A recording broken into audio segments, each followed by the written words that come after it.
My name is Jose Marte. That's my real name. Work name is Jay Sky, and I'm part of a group called the Rapture. I'm the uncanny Richard King, member of the Rapture.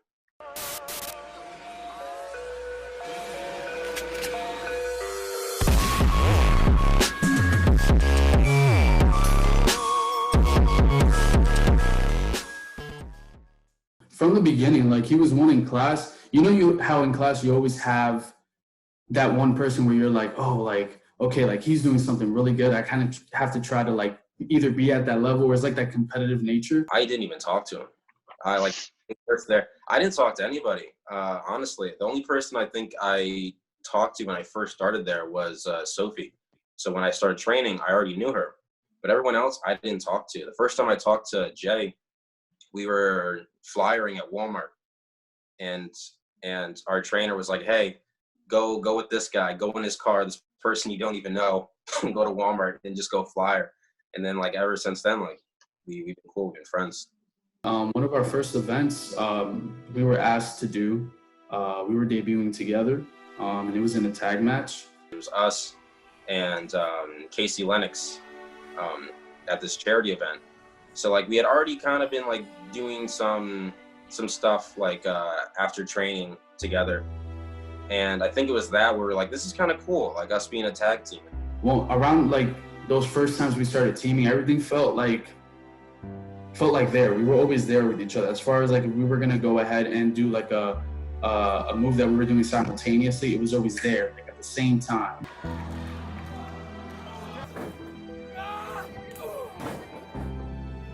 Depending on who you ask, you get a different version of it.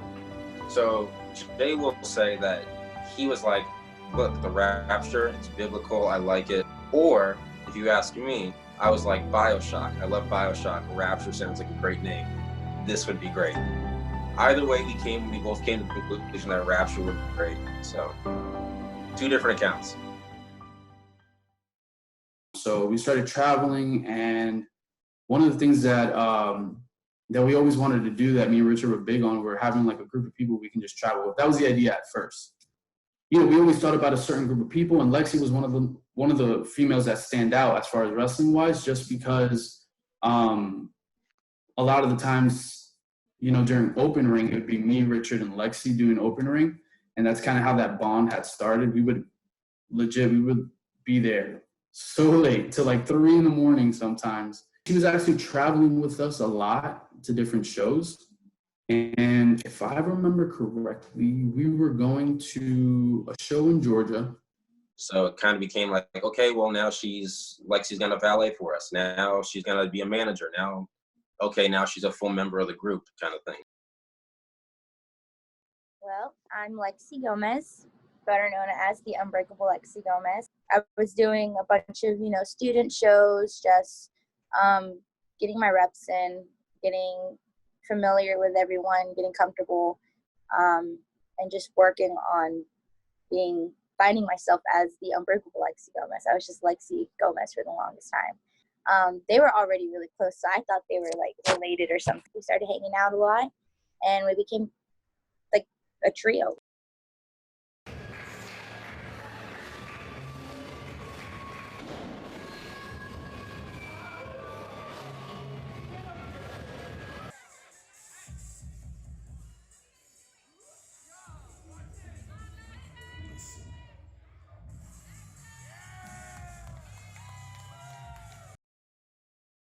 So Jarett, this is a cool story. I like this one. It was a total accident, honestly. So we had a booking in Georgia, and at the time I didn't have a license, and it was just Jay that was going to be driving the whole trip. So we were like, okay, we need an extra person to come because it can't just be all you driving.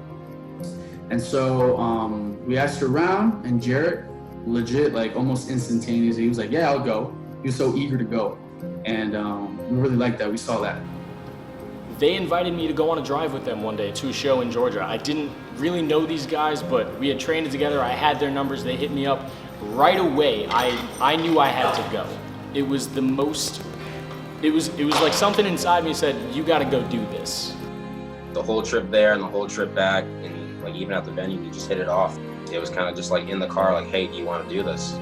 Do you want to be a part of this? I had never been to another state to wrestle. I had never gone to another show before. I go on this drive with these guys, and they're so tight, they're so connected that I knew I had to be a part of it. There was no answer in my mind other than hell yeah. And it was really good times from that point on.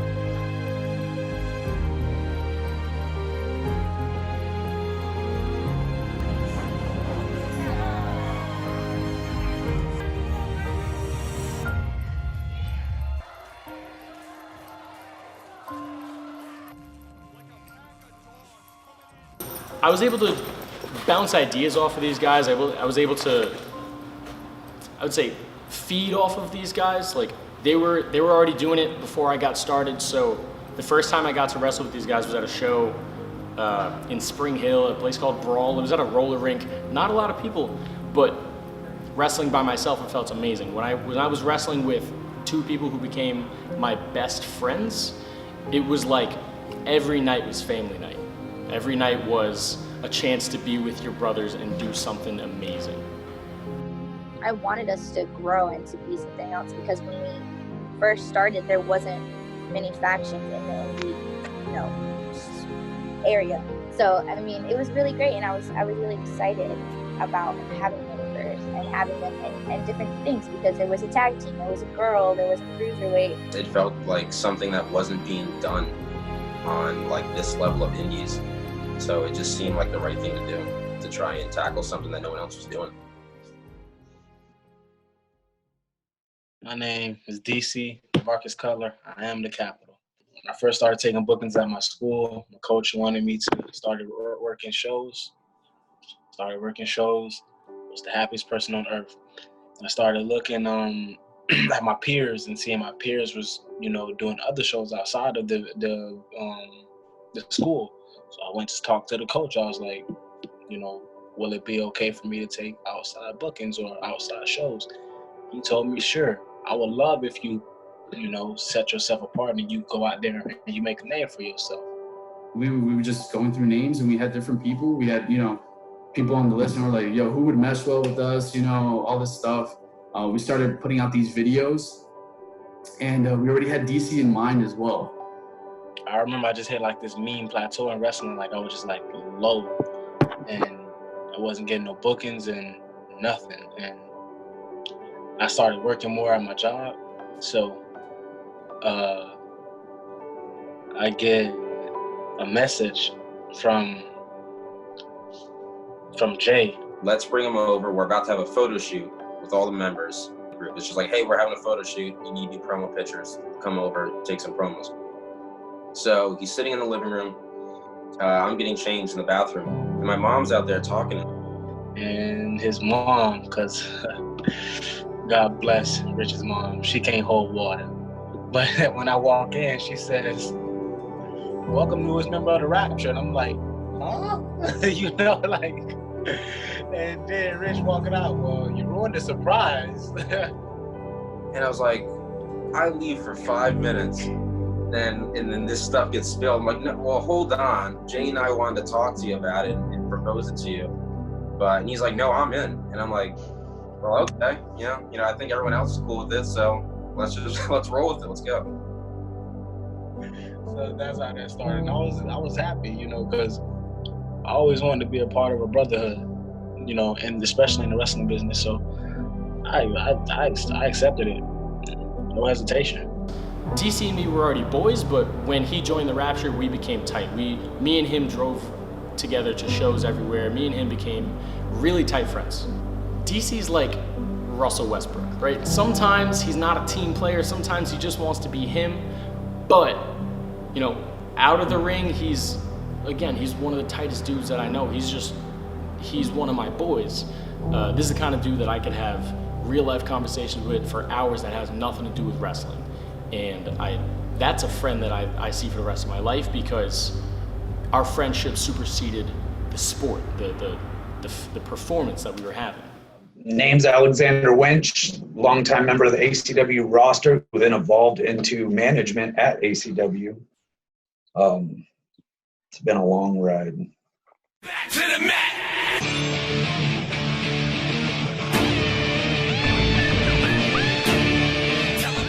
ACW, American Combat Wrestling, a brand of the World Wrestling Network. It's been running in Florida since the mid-2000s. Started Bourbon Street, the hardcore glory days, as a lot of the guys like to put it.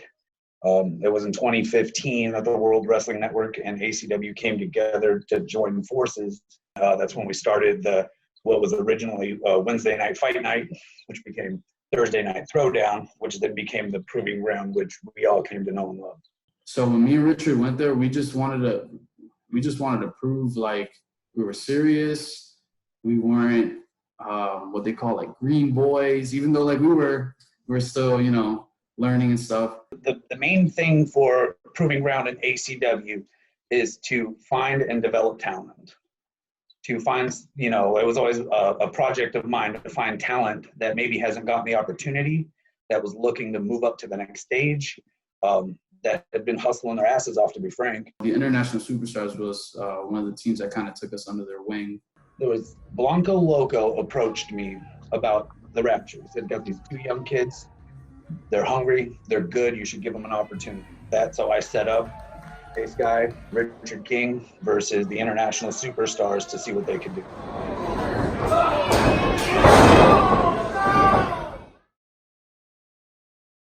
I was pleasantly surprised when I saw them in action.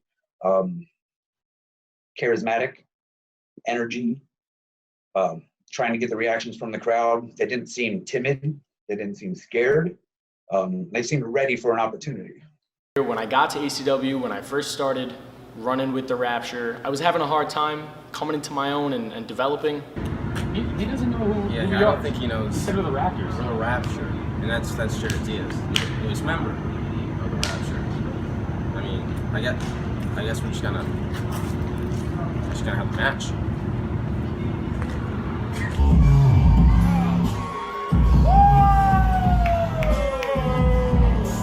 First, I was like another member of the Rapture. I don't know this guy. We just got his first 2, but I was willing to try to evolve with it. I like to be a guy that gives people the opportunity to help them create what they see as their vision. As the Rapture, I can't personally see what your guys' vision is as a collective, but I can, once again, give you the platform to kind of show me, and then I can help add elements to it to help it grow. So when they suggested Jarett Diaz, I was all for it. Once we were all there together and Alex kind of saw what we were trying to do, he loved the idea, and it kind of just kept rolling from there. Living in these moments, I felt the emotion coming from Lexi, Jarett, Rich, Jay, and it let me know that was something that I could definitely work with storylines, with building something that fans can get behind, something different, something new. It felt big, like everyone coming out together. It felt like a real faction. It felt real put together. You know, everyone having like a common goal, everyone helping each other out with their matches. It felt like something was really going on there. For somebody else to trust you enough to give you that opportunity, even though you've been in the wrestling world for so little, and to be given that opportunity and hopefully knock it out of the park, I think it does something to you. When Lexi came along, Lexi came the first time she was there, was against Catalina Perez. I was really excited about, because Catalina is one of my favorite people to wrestle. And starting the feud with her really, it helped me so much in my life that I am so grateful for it. And the chemistry, the interaction, it all was there. So that let me and Zach Romero know that this was something that we could build off of. We just didn't know it was going to be one of the longest feuds going through ACW Proving Ground, and something that we could reference and utilize each and every week. It was only a matter of time before everybody else in our group got involved as well, as far as us, as far as Jarett, as far as DC. Diaz. I don't feel great about it, but I had to do what I had to do for the sake of the group. We had a match with Catalina that she boxed my ears so hard. Series of kicks from the Bodega Boy, so dangerous. Oh! I guess payback is a bitch. Oh my goodness. I did not register any noise out of my left ear for the next 3 hours. So that's something that got me a little more comfortable when she tagged me first. And this is more on the personal side. When that feud had when that feud was ongoing or just starting out, Catalina had a manager that that relationship was ending at some point. Well, before the Rapture, I had my own group called the Dynasty, and we were basically professional wrestling is like baseball team. And so we were doing that. And down the line from that, we introduced a female member named Catalina Perez. Then the rest of the group kind of fizzled out. And it was just her and I. The Rapture approached me about Kyle being part of it, about Lexi being part of it. They always introduced who was going to be a part of it to me. The real life story with Kyle and Catalina kind of like played itself out in front of a live audience. But really what helped elevate that feud was having Jarett, Jay, Rich, Kyle all ringside and being a part of these matches. It's what helped establish you guys as a faction that showed unity. It established you guys as a heel to the point where you even got kicked off the show for 2 weeks. Oh, wait a second. Second rope. Both ladies. Whoa! Second rope cutter! An avalanche cutter for Lexi Gomez. Outstanding. And both these ladies are down. The greatest equalizer of them all, steel chair at the ready.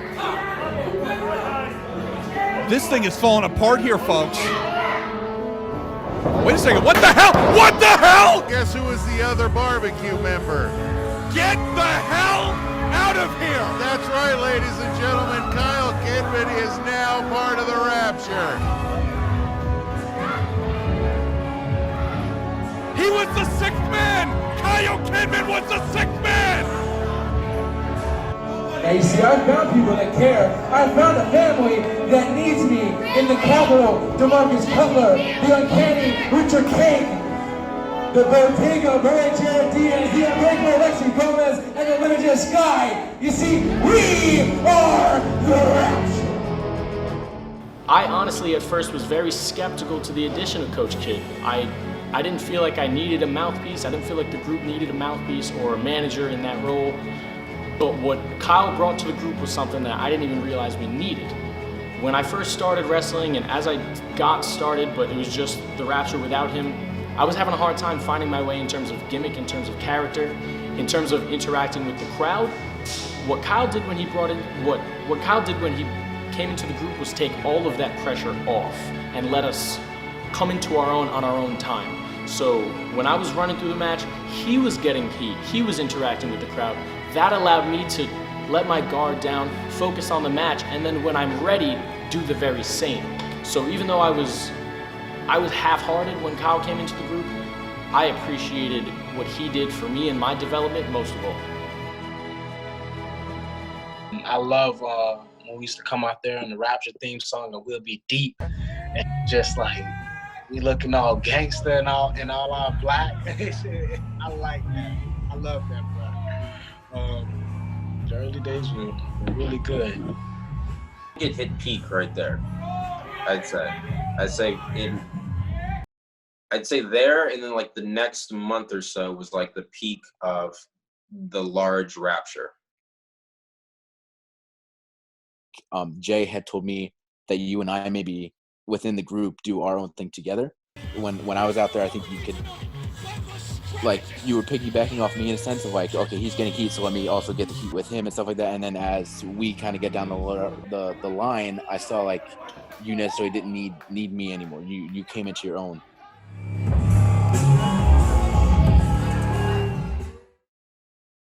Seeing how the crowd reacted, like take for instance the Lexi Gomez Catalina Perez storyline and how it transpired at Proving Ground, or building you as a top cruiserweight and the Rookie of the Year. those things the fans could get behind. They wanted to hate you for calling yourself the Rookie of the Year. They didn't want you to be the Rookie of the Year, but your performances and your ego and your cockiness and all of that backed it up. So I was like, no, I am the Rookie of the Year. You guys are either gonna love it or you're gonna hate it. And when you have those kind of things, when you walk to the ring with confidence, when you trust in your abilities, that lets me know that I can trust myself in putting, the Rapture versus Zachary Cooper and Aaron Epic, Jarett Diaz versus Sage Scott, and that those are going to work in front of our audience. When I got started with Kyle and I started having better matches because it felt like some of the pressure was taken off my shoulders, ACW management noticed this. Alex Green, he noticed this. And so being that I was still in my very first year of wrestling, I was placed into a tournament and showcased as the victor of this tournament. I ended up winning 3 matches in the same night. During that night, commentator Christian Override for ACW as well as Zach Romero, they both just mentioned something called Rookie of the Year. They say, oh, Diaz might be the Rookie of the Year. I watch the match back, I hear that on commentary, I say, that is me, I'm running with this. So ever since then, I'm ACW Rookie of the Year. I'm WWN 2019 Rookie of the Year. Call me Ben Simmons, call me Luka Doncic, call me Aaron Judge. I'm running with all of this because it was just another facet to add to this character that I was portraying, which is snobby New York jerk-off that nobody's gonna like anyway. So it's just another thing for me to brag about. And at ACW, being the Rookie of the Year, I was placed into positions that most other people at my experience level couldn't even smell. Different people had different ideas of what they wanted to do, and for some of us, that's not what we wanted to do. So I feel like that ultimately led to what happened as well. I felt like I got thrown a bone. I don't want none of my boys to feel like I'm jealous of them or anything like that. I love y'all boys. Do I feel like I was taken serious like as the rest of them? Like I said, it wasn't very opportunistic from the jump. So the fact that I was a part of a hot tag team, a hot stable, it wasn't still going to be very opportunistic for me from there. One of the big things is that we wanted to be able to travel with everybody to different shows and everything. We found out really quickly that wrestling doesn't work that way. Not only was it annoying, but it was kind of like it was a defeating moment at that point. It was kind of like a slow burn, I'd say. It was kind of like, okay, well, DC's not doing as many shows. Okay, he's just doing like shows here and there. I remember this one night, the Rapture had to go against one another. And that night right there, they set the precedent for what led me to want to take a step back in wrestling. No kidding. Cover, 2, 3, that's it. This Catalina Lexi stuff's been going on for a while now. If I have anything to do with it, I will put them in the ring against each other again, anytime, any day. And we were out there still like putting on matches. Like I think around this time with the match we first had with OAO, our first match with them, and that was a banger. That was awesome. And we were like, okay, well we just had an amazing match with the ACW Tag Team Champions on a Wednesday show. I really feel that Jay and Rich are a cohesive unit that can really, really be the top Florida tag team, put some tag team wrestling on the map. I believe in their abilities. So the sky's the limit for them. There's going to be people in upper management that may not see the same thing that I see. Then I also feel that that's my job to help convey that. And I think we were just kind of getting a little antsy at that. And we could tell that maybe we weren't as tightly knit as we used to be. Sometimes in wrestling, you get respected in the way that from bell to bell, you're excellent, but we're not gonna put the title on you. We're not gonna put you in a position to be the show. So Jay and Rich, with all the talent and charisma and youth behind them, ended up sort of on the back burner, almost as if management looked at them and said, oh, they have time, we don't have to push them yet. And they got antsy, they got aggravated, they got irritated with not being with not being pushed as top guys when everyone was telling us that we were. And to a lesser degree, I felt this too.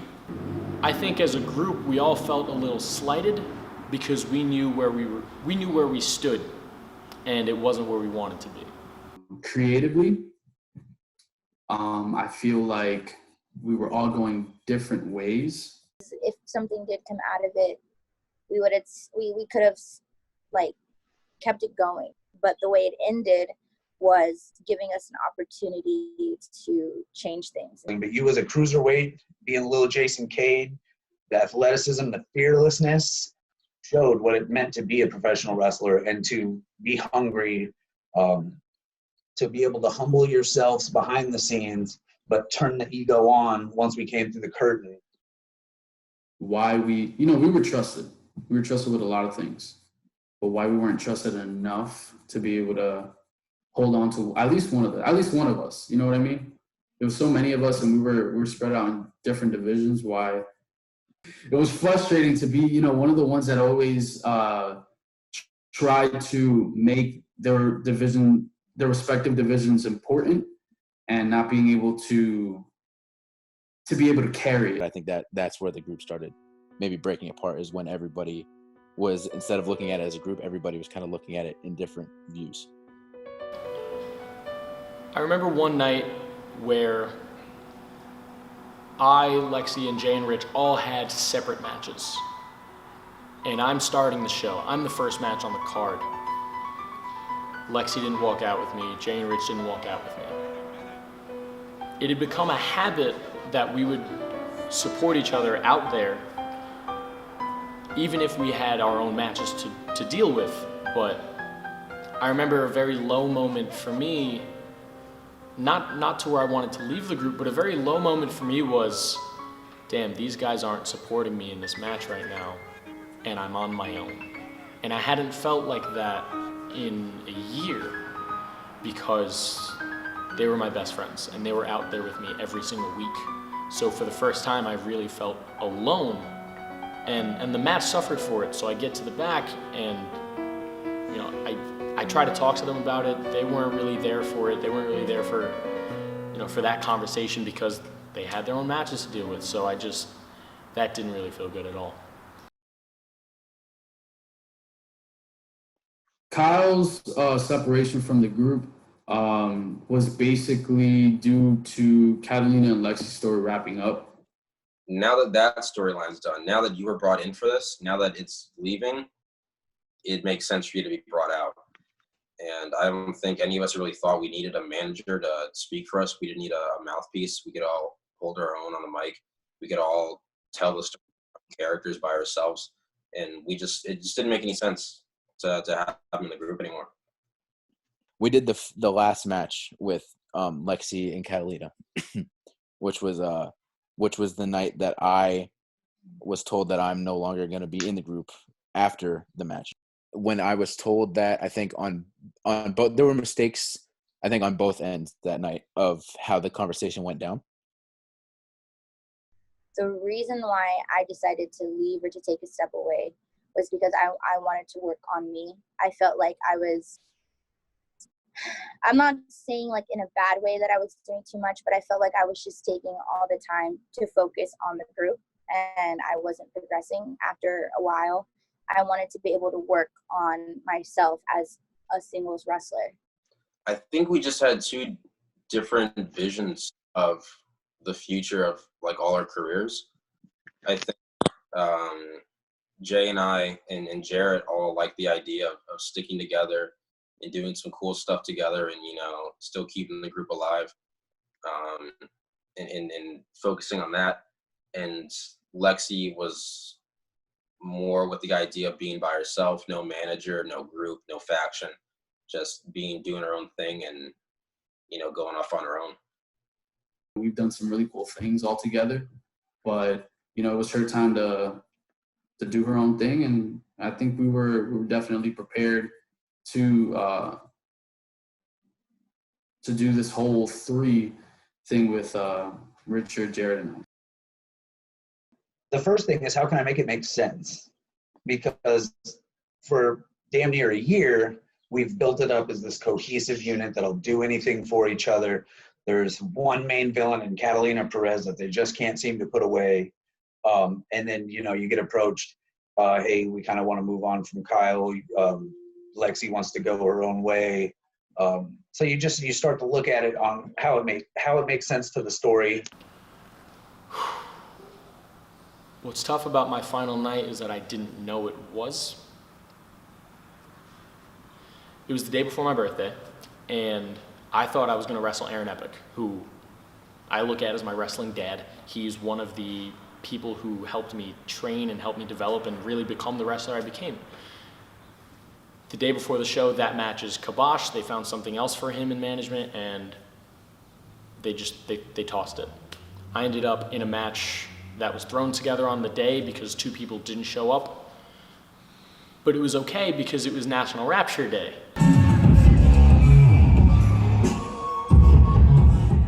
You know, we prepared, we made food, we made hot dogs, we made a cake.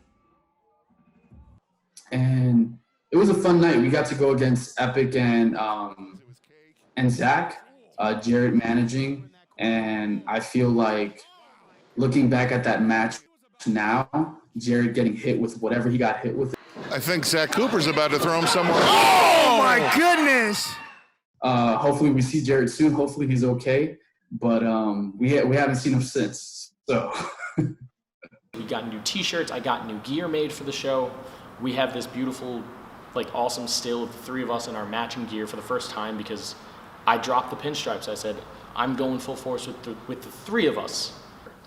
And I'm there for this match with 4 of the people I'm closest with in this business. And I wish I knew it was my final night because I would have soaked it in more, that I was able to go out healthy and with some of my best friends. Oh, come on. What do you mean, come on? He's victorious. He's your champ of the evening. It's a weird time right now because it feels like it almost didn't even happen.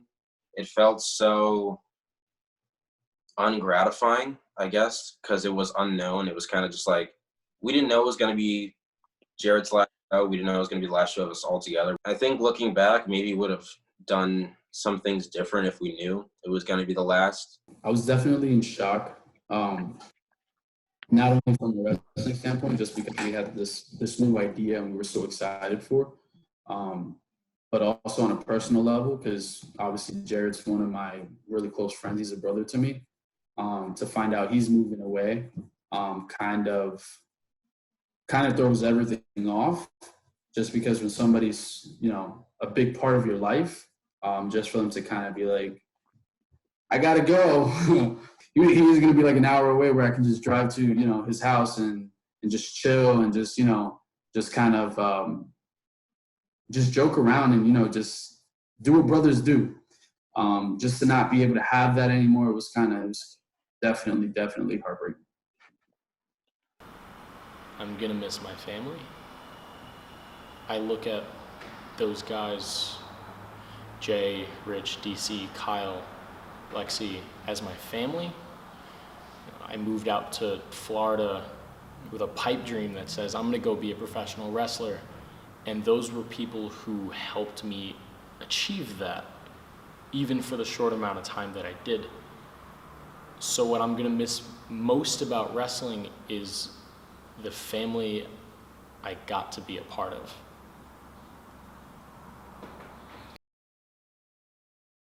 I think it was kind of just like, okay, well, let's just take a minute. Let's just process everything that just happened because it was a lot all in, like, you know, succession. But we can't just come back and act like nothing changed. We know so much more about each other in and out of the ring that I feel like we can always come together and create this new idea of what we want to do. You know, we can't just go, okay, Jared's gone, Lexi's gone, Kyle's gone, DC's gone. Let's just be the same old. No, we needed to change stuff up. We need to change our look, we just need to change. We need to change.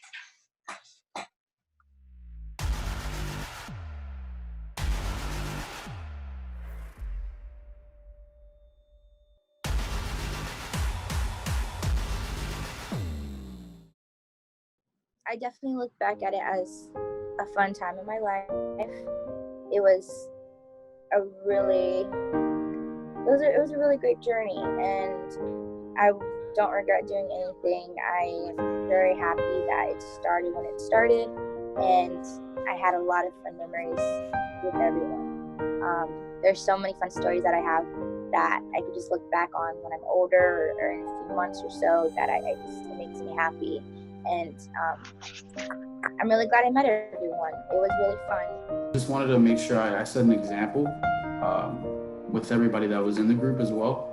Not only like being, close friends, I think that's the number one thing, but I felt like since, me being a little older than everybody, I just wanted to make sure that they had somebody that they can, and not necessarily have to, but somebody they can have the option to look up to as far as, making sure we made the right decisions, making sure, we didn't look bad as far as people goes, as far as locker room goes, and just things of that nature, just making sure we were always, held to a certain standard that if you saw one of us, we were good people. And as far as wrestling wise, we were there to steal the show per se, kill it. So, yeah. I think looking back, probably everyone in the group can agree that, yeah, we were trying hard. We were trying really hard, but we could have tried harder. Those are the Rapture, Rich, Jay, Lexi, Jarett, some solid individuals, man. I love them guys. I feel like I could do no wrong with these people who had my back with an art form, a sport that I gave everything to, and I hope that at least some, if not every single one of those people, will still be in my life down the road. I guess you could say maybe hurt of like they're still doing this stuff without us, but at the same time, like I said, I can't change anything. It's not my group, it's not my baby, it's not my creation. So currently, the last show I ever booked before the world shut down was National Rapture. The Rapture was always, from as soon as I saw what they had main event potential.